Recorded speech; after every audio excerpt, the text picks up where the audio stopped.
The video that I'm going to do today comes from personal experience. Till the storm passes over. I'm dealing with a lot of folks. I've been in the ministry for 55 years, and I've been a hospice chaplain, and I've seen a lot of hurting folks. I've seen grief. I've seen death and dying, and I've seen folks who are crippled by diseases. I've seen them in intense pain right on down the line. There's storms going on. And if you're living and breathing, you're going to have some kind of storm. It may be a physical one, it may be an emotional one, it may be a marital one, it may be a financial one. All of these storms are going to come. One thing about it, we are not immune from storms. They're going to come in our life.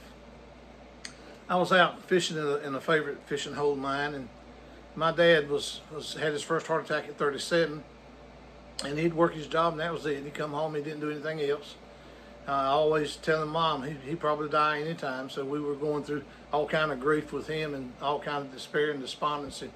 He'd come in and he worked good. We worked all the way up to 61 years of age, but when Mom was alive, he'd come in. This is probably it. This is probably the day.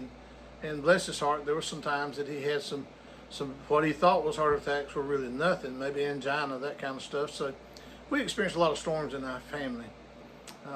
Nonetheless, I was out on this lake and one of my great fishing holes. Well, I was really happy this day because my dad was actually going to go fishing with me. We went fishing a couple times in his life, not many of them.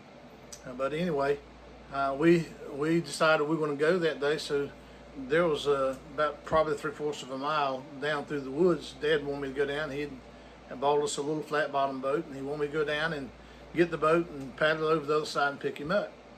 And so nonetheless, this was in the head of the lake, and there's good fishing in the head of the lake. So while I was waiting on Daddy, I was fishing. Wasn't too awful far from shore, but out a pretty good ways, about the middle of the lake in the back part of it. Anyway, I hadn't rowed across yet because I knew when I saw him coming, I could row across and pick him up. At any rate, suddenly, out of nowhere, the skies got black. I mean, you talking about black? I don't think I've ever seen that black in my life. Suddenly, on this little lake, and probably, I guess about a 30-acre lake, maybe a little bit larger. And suddenly the water was rough. As a matter of fact, it was so bad it started storming, it started lightning.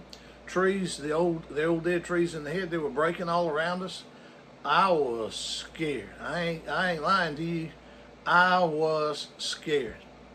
And it seemed like I'd paddle 1 foot forward and go 2 foot back. I just couldn't get off the water as hard as I was trying. The wind was that bad, and the waves, and this is fresh water.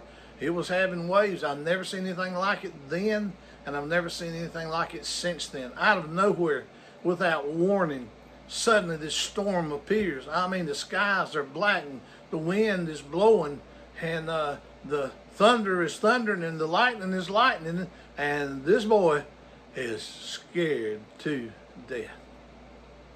What do you do when the storms come? You want to get out of the storms. That's what we do with the storms in life. Let's get this storm over with.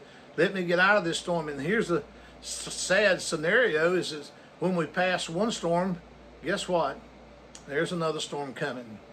Well, I finally, after a good deal of time and a whole lot of fear, I finally got to shore.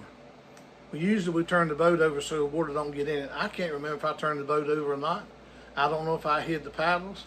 All I know, and I'm not a long distance runner, I never did care much about doing a whole lot of running, but this old boy was running home. The sad thing and the scary thing, I was running through trees, and I knew you don't get under trees when it's lightning.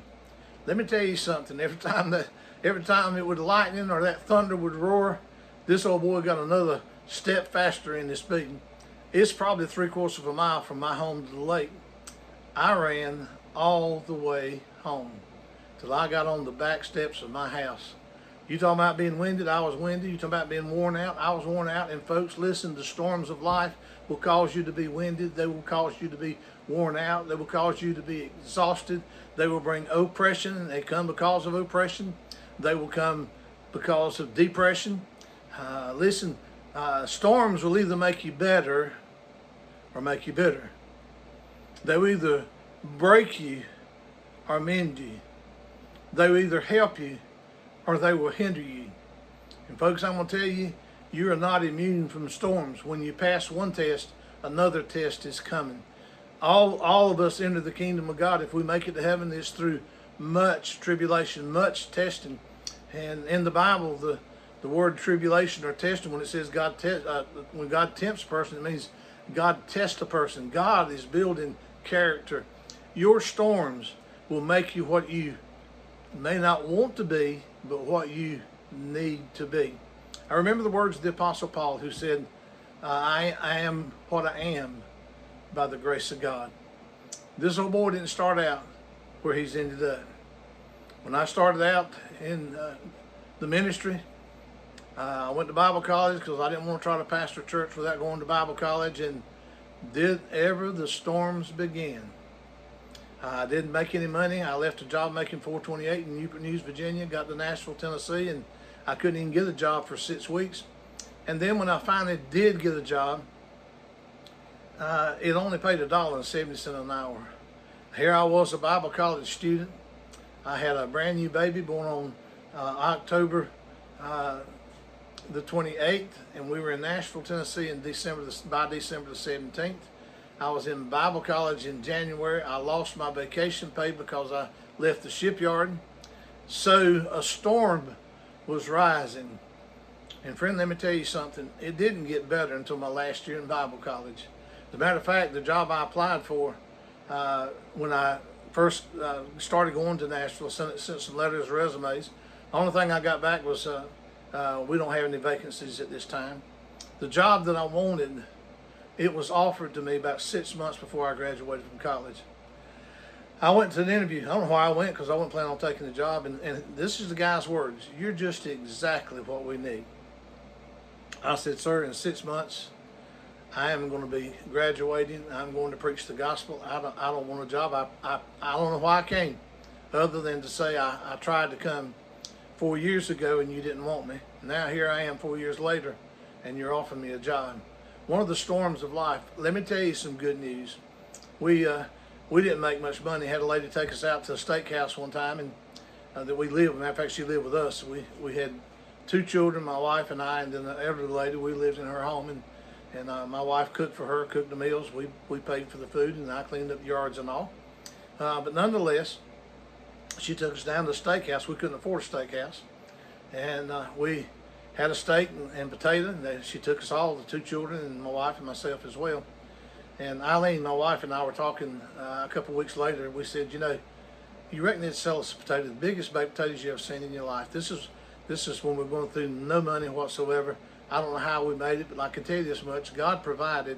And when I graduated from Bible college, I did not owe 1 penny for my education. I had paid for it all. I'd worked a job, and I could share some things about that later on. But nonetheless, we asked, "You reckon we go get a potato?" I mean, we were just kind of like 2 schoolboy and schoolgirl said we had 2 children. And we went to the restaurant. We walked in and we said, "Hey, could we order a baked potato and water?"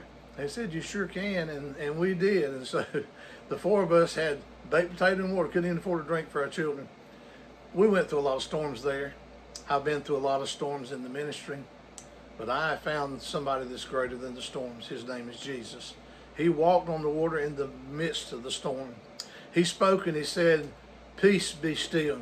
They say, "What manner of man is this, that the winds and the waves obey him?" Folks, I am telling you, there's someone who'll help you if you reach out to him. He knows your oppression. He knows your depression. He knows the storms you're going through. He knows what you're going to go through before you actually get into the storm. He will bless you and help you. Why don't you reach out to Jesus? He is the best friend that I have, and he's helped me through every storm, and we have survived. If you haven't seen the other tapes, I was in a car wreck, head-on collision, and a lady with me died. Precious lady. She was one of my second mothers that we were talking about in other tapes. At any rate,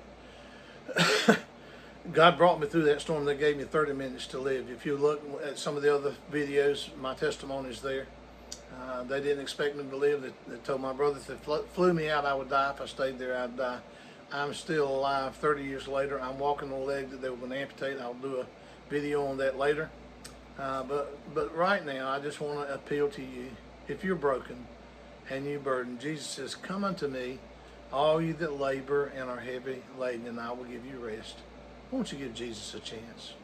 He'll help you out of the trouble you're in, the trials you're facing, the heartaches you're experiencing. Please give Jesus a chance. Thank you for watching. If your heart is blessed by what you see, would you please pass it on? My burden is, and has been for years, is to try to reach out and help folks who are going through the storms. This storm will pass over. God will help you through it if you'll just let Him. Have a great day.